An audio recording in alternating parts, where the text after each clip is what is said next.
4e épisode de Amazing Digital Circus. Toute l'attention se déplace sur Gangle. Pour moi, c'est le personnage le plus non révélé dans le cirque, qui n'a toujours pas été en mesure de montrer jusqu'à la fin.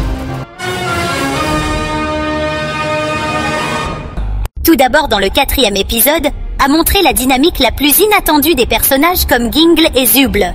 Mais si vous regardez de près, ils ont beaucoup de similitudes. Ils ont un problème assez similaire dans l'incapacité d'accepter et de s'aimer eux-mêmes, car Zooble ne peut toujours pas trouver son corps, et comme beaucoup l'ont déjà remarqué, il se change chaque série. Par conséquent, il est possible et surprenant que Zooble, parmi tout ce qu'elle attache à son corps, ait trouvé un masque approprié. Quoi qu'il en soit, Gangle a clairement inspiré ce même masque de comédie qui ne se cassera plus au début de l'épisode. Par conséquent, dans une nouvelle aventure, prend l'initiative et devient le chef de car. Oui, Gangle, que personne n'a jamais remarqué, veut bien sûr que tout se passe parfaitement. Mais ce perfectionnisme excessif, avec un nouveau masque de comédie, lorsque l'humeur doit être pleinement conforme, transformant tout en une sorte de positif nerveux, peut-être même un état maniaque. Tout cela, et même quelques commentaires sur ce qu'elle n'a pas à faire face, Gangle est toujours en train de paniquer. Au moins, elle sortirait si elle n'avait pas été remarquée par Pomni. Alors pourquoi est-ce arrivé ainsi? Comme le dit Gangle elle-même, habituellement, à ce moment-là, mon masque de comédie est déjà cassé. C'est-à-dire qu'elle n'a pas été avec cette émotion pendant longtemps et ne sait tout simplement pas quoi faire dans cet état. Et tout le monde attend que Pomni puisse l'aider.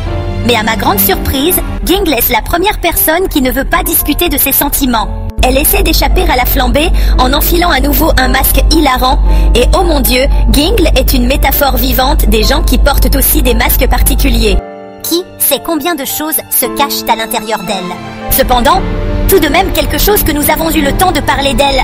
Bien que pas directement, elle dit qu'elle aimerait devenir une bande dessinée, ce qui semble être la vérité compte tenu de sa passion pour le dessin.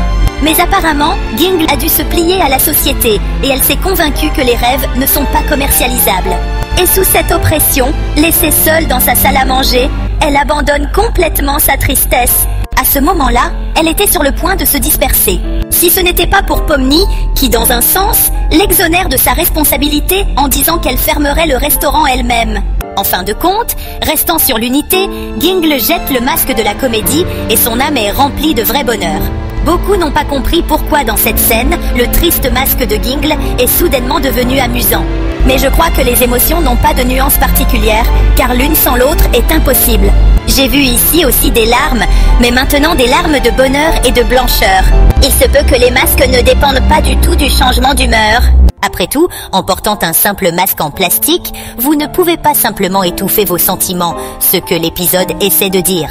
Le fait que les masques affectent quelque chose est l'illusion de quelqu'un, la base sur les stéréotypes d'une telle image du personnage. Tout cela est à essayer de se conformer à Gangle, seulement à la fin de réaliser que le masque ne définit pas les sentiments. Je pense que c'est la meilleure série de cirque, car elle fonctionne sur le principe « montrez-moi, ne dites pas ».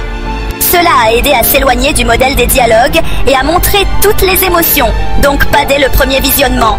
Que pensez-vous de la philosophie de Gangle? Écrivez à ce sujet dans des commentaires, abonnez-vous à la chaîne et activez les notifications pour plus de théories.